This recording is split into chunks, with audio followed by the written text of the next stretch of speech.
आजची माझी कोळंबी फ्रायची रेसिपी अगदी युनिक आणि अगदी आगळी नक्की पहा पूर्ण व्हिडिओ।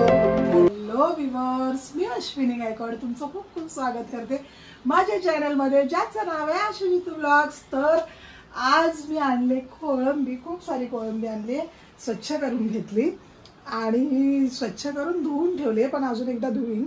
आणि मस्त मोठी कोळंबी आहे बघा, अशी छान मोठी कोळंबी आहे।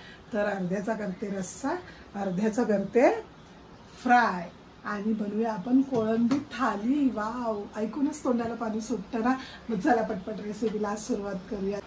तर हे बघा, आता मी वाटण काढून घेतलंय, लसूण, अद्रक, कोकम, कोथिंबीर आणि मिरच्या मोठ्या होत्या ना, मग त्याच्या तोडून घेतल्या, 2 हिरव्या मिरच्या घेतल्या, मसाला पण वापरणार आहे ना लाल म्हणून। आणि कोळंबी परत धुवून घेतली एकदा आणि हे सगळ्याचं वाटण करून घेणार आहे आणि मग त्याच्यानंतर कालवणाचं वाटण तयार करणार।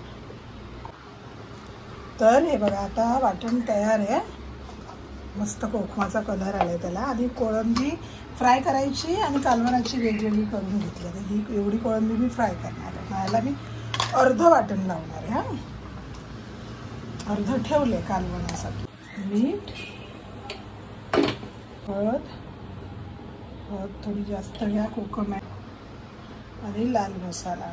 हळद यासाठी जास्त घ्यायची की थोडंसं वशाट असतो ना कोळंबी म्हणून। हां, आणि मग छान असं लावून घ्यायचं। त्याच्यातच घालायचं अर्धा चम्मच तांदळाचं पीठ। मी तांदळाचं पीठ घेतलं आहे वाटीत काढून, पण मी अंदाजाने घेतलं। आणि अर्धा चम्मच घ्यायचं आहे बेसन। हे घेते आता बेसन। आणि मी मगाशी उलटं बोलली का, 1 चम्मच तांदळाचं पीठ घेतल्यावर 1.5 चम्मच बेसन घ्यायचा, तर मी बोलली अर्धा चम्मच बेसन घ्यायचा। असं होतं कधीतरी, माझ्यासोबत नाही होणार तर कुणासोबत होईल ना। आता तुम्ही म्हणाल हे असं ड्राय झालं आता, तर त्याच्यासाठी घ्यायचं आपल्याला अंड्याचा फक्त व्हाईट भाग घ्यायचा आहे।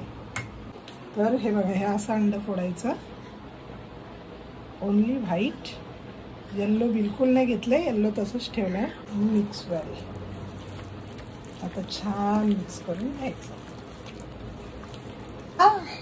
आपली फ्राय कोळंबीची रेसिपी तयार आहे, फक्त फ्राय करायचं आहे। पाहिलं किती इझी होती, थोडेसे इन्ग्रेडियंट्स जास्त लागतात पण चविष्ट सुद्धा तितकीच होते। पण कधीतरी अशा स्टाईलमध्ये पण ट्राय करा ना, आहे की नाही। आता मी हात धुवून घेते आणि मग कोळंबीच्या कालवणाला तयारी करते, मग एकदाच आपण गॅस चालू करूया। आता कालवणाची तयारी पण झाली, खोबरं कापून घेतलेलं मी अगोदरच। हे बघा, खोबरं फक्त हे ज्याच्यात वाटण केलं ना पहिलं आपण कोकम आणि अद्रक लसूण कोथिंबीरचं, ते मी काढून ठेवलं वाटीत आणि त्याच्यातच मिक्सर न धुता मिक्सरचं भांडं त्यातच खोबरं लावून घेते। आणि हां, इकडे 1 कांदा, 1 टोमॅटो, 2 कैरी घेतल्या। आता कैरीचं सीझन आहे तर म्हटल्यावर कैरी वापरणारच ना, म्हणून कैऱ्या घेतल्यात, मस्त 2 मामीनी गावाला आणल्यात। आणि कांदा आणि टोमॅटो कापून घेतले, जाडसर कापलात तरी चालतोय। चला बाई, तर माझी तयारी सगळी झाली। कांदा टोमॅटो कापून घेतले, इथे लसूण पण जराशी घेतले ठेचून, कैरी पण छान बारीक केली आणि हे वाटण पण वाटून घेतले, फक्त खोबरं वाटलंय हा ते। आणि आता कढई चढवली गॅसवरती, चालू करूया गॅस। ये गॅस चालू केला। हां, आता तुम्ही म्हणाल दोन्ही एकत्र कशी करशील तू, त्यासाठीच मी हे केलं की दोन्ही एकत्र कसं करते। पहिलं म्हटलं आधी कोळंबी फ्राय करून घेते आणि मग त्याच तेलात त्याच कढईत कालवण घालते, म्हणजे माझी भांडी पण कमी होतील की नाही, सरसरी बाई आहे ना म्हणून। आणि मग आणि वेळ पण वाचेल, इतका काय वेळ नाही लागत। ती कोळंबी फ्राय झाली की त्याच तेलात लगेच कालवण घालेल असा विचार केला म्हणून। चला, वेळ नाही वाया घालवत, लगेच तेल घालून घेते कढईत।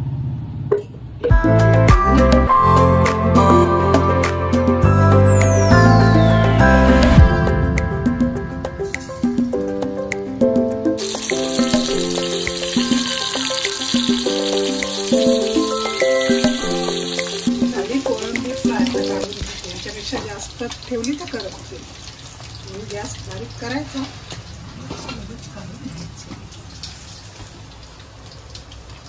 मी फ्राय झाली सगळी करून आणि 2 बांगडे होते ते पण हातात फ्राय करून घेतले।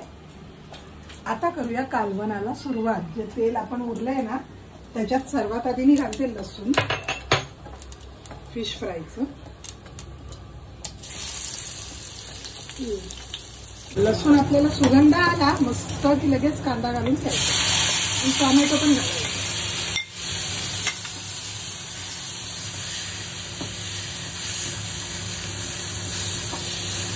तर आता मी फिश थाली बनवते ना, म्हणजे कोळंबी थाली, म्हणून मी कोळंबी फ्राय केलेल्याच तेलात कालवण घातलं. तुम्ही फक्त कालवण करत असाल त्यावेळी फ्रेश तेल यूज करा, इतकंच. बाकी रेसिपी सेम. हे बघा कांदा आणि टोमॅटो छान मऊ झालं ना की लगेच हे आपण वाटण केलेलं टाकून द्यायचं. ह्याच्यात अद्रक, लसूण, हिरवी मिरची आणि कोकम आणि कोथिंबीर आणि थोडंसं वाटण. तुमचा घरी बनवलेला लाल मसाला जो मी लालबागला आता जाऊन बनवून आणला तो वाला मस्त 1 चम्मच घातलाय. झणझणीत झालाय मसाला, त्याच्यामुळे मी जास्त घालत नाही, 1च चम्मच घातलाय. आणि हळद पण मी वाटून आणलेली आहे तिकडून, मीठ 1 चम्मच. आणि आता घालते हे वाटण जे मी फक्त खोबरं फक्त ते काळं का झालं कोकमामुळे, कोकमाच्या मिक्सरमध्येच मी लावलेलं ना म्हणून. छान परतून अगदी तेल सुटेपर्यंत परतून घ्यायचं. आता हे बघा फक्त 5 मिनिटानंतर ना वाटण सुकू लागले. ह्याच्यात मी आधी कोळंबी घालते. कोळंबीला त्याचं स्वतःचं पाणी सुटेल, ते पण सुकवून घ्या वाटणातच. तर हे बघा आता मस्त कोळंबी आणि मसाला एकजीव झाला. आणि मी गॅस जरा बारीक केला कारण कोळंबीचं पाणी छान सुकलं, कढईला लागू लागला मसाला, म्हणून ह्या मिक्सरच्या भांड्याला धुवून ह्या मिक्सरच्या भांड्यातलंच पाणी ह्याच्यात घालतेय कालवणात. आणि वरून घालणार कैरी. 2 कैऱ्या घेतल्या आहेत मी मस्त. आम्ही मायलेकी जरा हंडग्या होत ना राणी आणि मी कैरीच्या. आणि कालवणात ह्या सीझनमध्ये कैरी असेल तर मजाच वेगळी. काय ग राणी? आता आरडव गेला आणि आता राणी आली कॅमेरामॅन माझी. मस्त 10 मिनिटं कालवण शिजू द्यायचं, कैरी शिजू द्यायची आणि मग गॅस बंद करायचा. पुन्हा भेटते गॅस बंद केल्यावर. कसं स्टाईलमध्ये बोलली ना मी. 10 मिनिटं झाली. 10 मिनिटानंतर झाकण खोललंय. कालवणाला इतका सुंदर रंग आलाय ना. माझ्या मसाल्याचा रंग किती सुंदर आहे बघा. माझ्यासोबत नाही आवडेल तर कोणासोबत होईल है ना. मस्त रस्सा झालाय. या कोळंबी कैरी बघा काय छान शिजली आहे. वा. आणि आता मी करते प्लेटिंग. पहिले प्लेटिंग करून घेते ना, राणीला घालते कारण लेट झाले. आज काय झालं माहिती नाही पण आज लेट झाले आमच्या स्वयंपाकाला. काय मस्त फिश थाली तयार झाली आहे ना राणी.